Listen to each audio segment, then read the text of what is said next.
Good morning. So that was, yes, no pressure, what? I'm delighted to be here. I think this is a really great event. Good morning, Dublin. I came up last night on the train from Cork just to acclimatise. Just to give you an insight into how Cork people think, my 8-year-old son rang me at around 8 o'clock and wanted to know how far from Cork I was.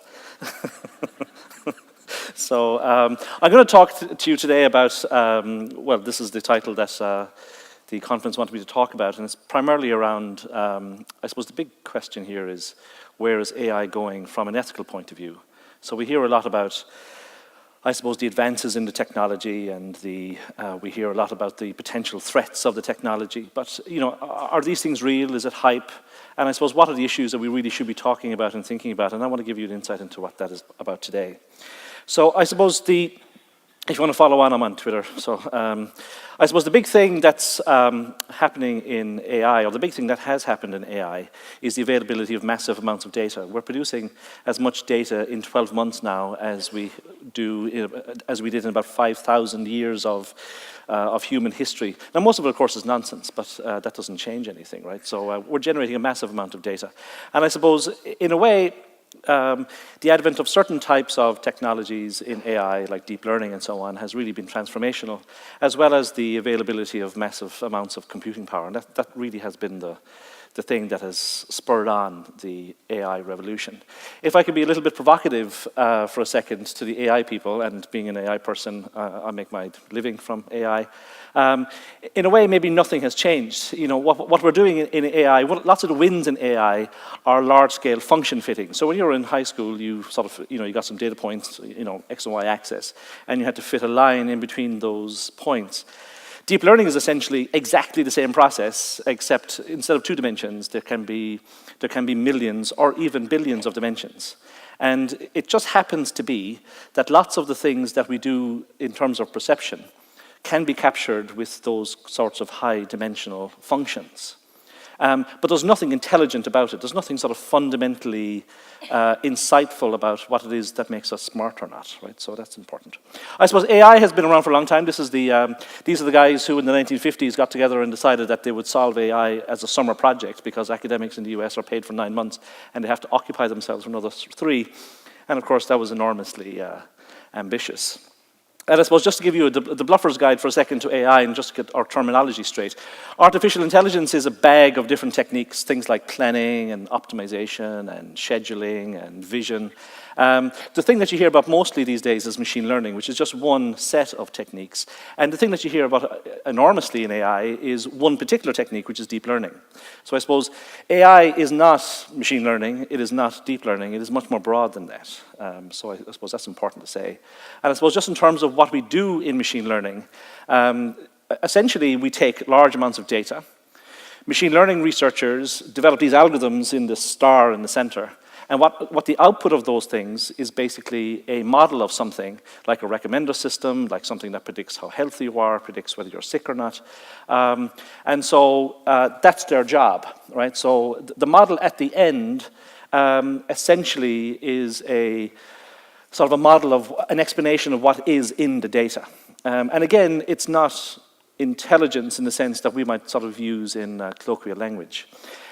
You might have heard of black box AI, so just to get straight what black box AI means is, if you take sort of traditional computer programming, so what happens is you get some data, you write a program, and you use the computer to sort of label the output. So imagine you want to write a program to identify cancer on some sort of diagnostic image. Then obviously the data or the images, the program is something you write down, sort of rules, says, well, if it looks like this, and if it's this size and this shape and it's grown like this, then the output is, that's actually a problem. In machine learning, we're trying to learn that program. So we take examples of the things that are problematic. We take an example of the output. So we said, this image is okay, this image is not. And the task in machine learning is to produce the program. And that program is often what's called black box AI, because we often don't know really what the black box understands, if anything, about what it's just learned. Now, Stephen Hawking, who's obviously, obviously a very, very bright man, said that AI was the last technology that we would ever produce. And who am I to criticize Stephen Hawking? But I think he was totally wrong. because he has been wrong before. You know, he's bright. He was bright, but not infallible. And I'll tell you why. And I think because we are not irresponsible as human beings in terms of technological development, and I'll tell you why in a second. So I suppose what he was looking at is this sort of distinction between strong AI and weak AI. So strong AI is trying to build something, and indeed this was the very early idea of what AI would be. It's basically a technology that would be indistinguishable from a human being in almost every way from an intelligence point of view. So it would emote like you, it would understand the world like you. But of course, that's not what we develop in AI. When we think of AI, we think of the recommender system on Netflix, we think of the route planning on our sat-nav, we think of the vision system in a self-driving car. And I suppose the real debate today is around, you know, whether AI is replacing people, is it automating tasks, is it augmenting us in terms of our ability? And I think it's this argument at the bottom is more fundamental, not the thing of whether we're going to build machines that are going to take over the world and, you know, basically put us out to pasture. That's not going to happen. And I suppose this is the classic thing of distinction between AI hype and AI reality. And a lot of what we read about is hype because, you know, it's nice to be hyped because, you know, people can think outside the box. But there's a sweet point in the middle that we need to be really cognizant of. So I suppose just in terms of the kind of big things that have happened in AI, so, you know, you can pick your favorite application. Here are some of them. And some of them go from the sort of routine to the downright creepy. The one in the middle, that mannequin there, that's an icy mannequin, and she has cameras in her as eyes, and she can basically detect well, first of all, what age you are, what gender you are, what race you are, what you're looking at on the mannequin, who you are because you're carrying around a mobile device in your pocket, sort of creepy stuff, and this is used for all sorts of purposes. I think the recent story about the Google Duplex is kind of interesting because ethicists are now saying that when you have a conversation with these chatbots, the chatbot should actually declare that it is a chatbot because it's unfair to a human being to fool it into thinking that it's actually dealing with an AI. So what the hell have we been doing for the last 20 years in AI only to warn people that actually we're now going to use AI? You know, it's kind of crazy. So I suppose, this all gets back to the challenges and the ethical questions around artificial intelligence. And Cathy O'Neill wrote a great book called Weapons of Math Destruction. And she looks at, well, what kind of ways in which, how can AI and data science actually negatively impact the world? And I think we really need to think about this. Now, of course, technology doesn't always have to negatively impact the world. We don't have to, you know, we've heard of Cambridge Analytica and all these companies that do bad things. And I suppose, you know, we should sort of sit back and think, well, what is it that they did that we don't like? You know, if you want to be sort of controversial about it, you would say that, well, Cambridge Analytica did nothing other than use social networks in the way that we have designed social networks. We just didn't actually expect that intended outcome. So if we look at things like the Sustainable Development Goals and look how technology can sort those, then there are lots of very interesting applications of AI and data science that we can use for societal good. So everything from, you know, looking at social networks, social network analysis, to look at how people are using cities and how they're exploring cities and all this sort of stuff, which is very important. And of course, there's a whole community of things going on around this. There's the AI for Good movement. There's the IBM X Prize, which is all looking at technologies that will have massive positive societal benefit. So just quickly, I want to talk about the AI business world, just to sort of see where we are. And I suppose one thing that's really happened in the last 10 years is the emergence of China. Chinese AI researchers are now more productive, essentially, than the combined power of all other AI researchers on the planet. They're producing more papers now than the combined output of all other communities. And that's really interesting, because 10 years ago, we did not expect that. At major AI events now, that are conducted in the US, for example, there are sessions that are entirely attended by Chinese researchers, listening to research papers produced by Chinese researchers, and indeed, it would be more appropriate for those sessions to be conducted entirely in Chinese. So it's a really transformational thing. The other thing that's happened is Europe has really not kept up at all.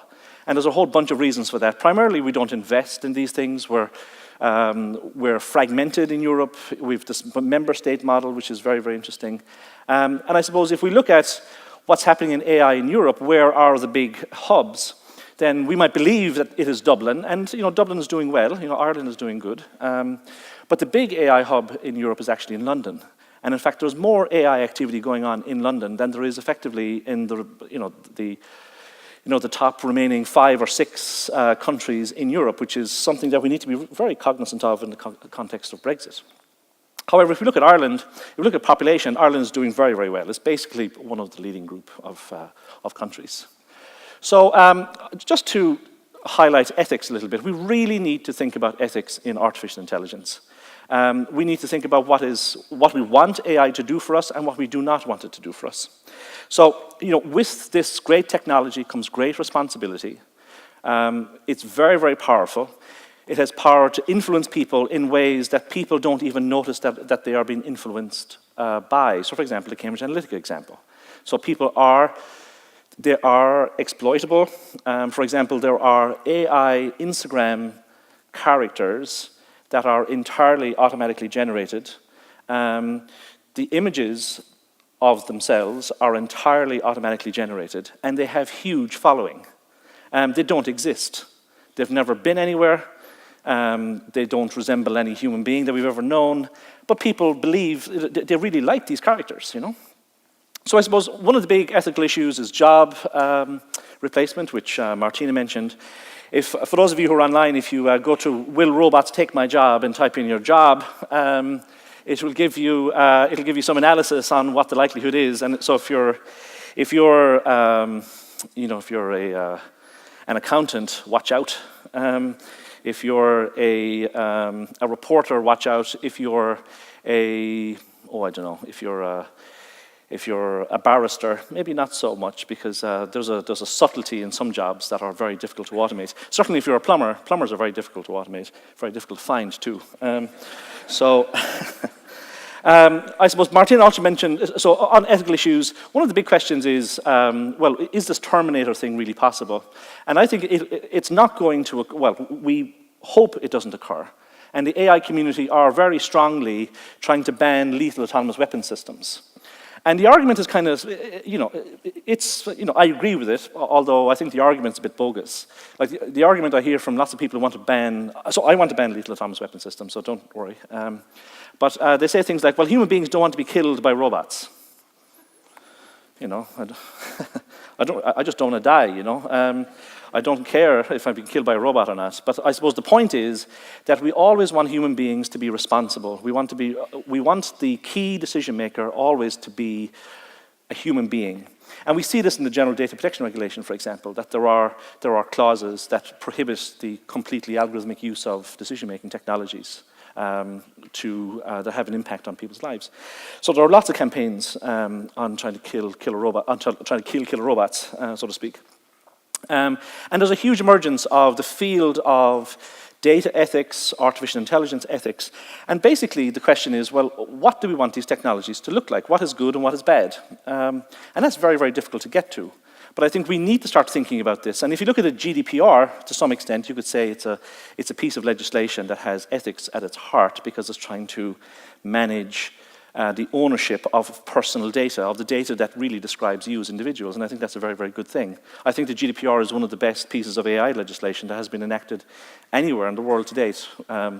Now, obviously, some of you who've gone through the whole process of GDPR will probably want to hit me at this point, but I think in hindsight, we will look back and sort of say, yeah, that was a good thing. So what do we mean by the ethics of AI? What are the big issues? So basically, it's all about maintaining the human being at the center. So things like avoiding our sense of self-determination. So we don't want to build technologies that eliminate that. We don't want to eliminate human control. So for example, killer robots. Removing human responsibility. We don't want to get to the point where an AI is to blame. And so this raises all sorts of interesting issues around, for example, the self-driving car. So when you get knocked down by a self-driving car, who do you call? Who do you blame for the self-driving car? And I think this is very interesting because most of the technology that goes into self-driving cars is based on machine learning. And I would describe machine learning from a legal point of view as a technology that is inherently unsafe. It is inherently unsafe in the same way as, say, vaccines are. We take a vaccine and we expect it to do good, but sometimes it makes us sick. But if it makes us sick, we don't phone up the person who manufactured the vaccine and tell them we're going to sue them. We kind of accept that. And we're going to do the same kind of things with AI, and that's interesting, right? So who is responsible? So, and evaluating human skills, so things like what are the ethical questions at the center of the replacement of work, for example. So I suppose you might say, well, what's been done about it? And I just want to very quickly, so Europe is basically making ethical AI its cornerstone in technological policy making. So just to give you a sense of what's been going on over the last few months, in January we ran, so with the European Commission, we ran an event essentially documenting the AI landscape in Europe. That was in January. In February, ANSIP, the commissioner responsible for the digital single market, the person who is responsible for the GDPR and all these sorts of things, he decided that he was going to make responsible and ethical and human-centered AI a priority for Europe. In March, the Age of Artificial Intelligence document was produced by the European Commission. I'd highly recommend you read it. Even if you've got no interest at all in artificial intelligence, it's a great document. It really sort of sets out a technological area, what are the big questions, and how we need to address them. So, even if you've got no interest in this area, I'd still read it. It's a really nice document. And I suppose what's happened in the last few weeks is that the Commission have actually come out with a plan for artificial intelligence in Europe, and ethics is going to be at its core. And for those of you who are academics in the room, this is going to become one of the most interesting areas of science, policy, and humanities that we're going to study. So the social scientists and the legal people and the psychologists all have huge contributions to make here. Those of you who are interested in commercializing and innovating, there's huge investment going to be made in this area. Something like, so 2.6 billion is going to be invested in research in the short term. There's going to be 27 billion, there's huge amounts of money invested in skills and all these sorts of things. And there's a specific innovation fund for startups in AI because we really need to be supporting those, and they're not being supported well. And I suppose at the end of the day, this is the point we're at. This is a very nice quote from Stephen Kraft. This is the critical moment that humankind has the power now to shape AI as it develops. And to do that, we need a strong ethical base, a sense of what is right and what is wrong, what is harmful in AI. And I think if you look at what's going on at the moment, there are ethics groups being assembled all over Europe. If you're interested in this, get involved. It's a very open process. Everybody has a contribution to make in terms of ethical AI. If it's just as everyday as how my kids are driven crazy with their smartphones because those things are so damn addictive,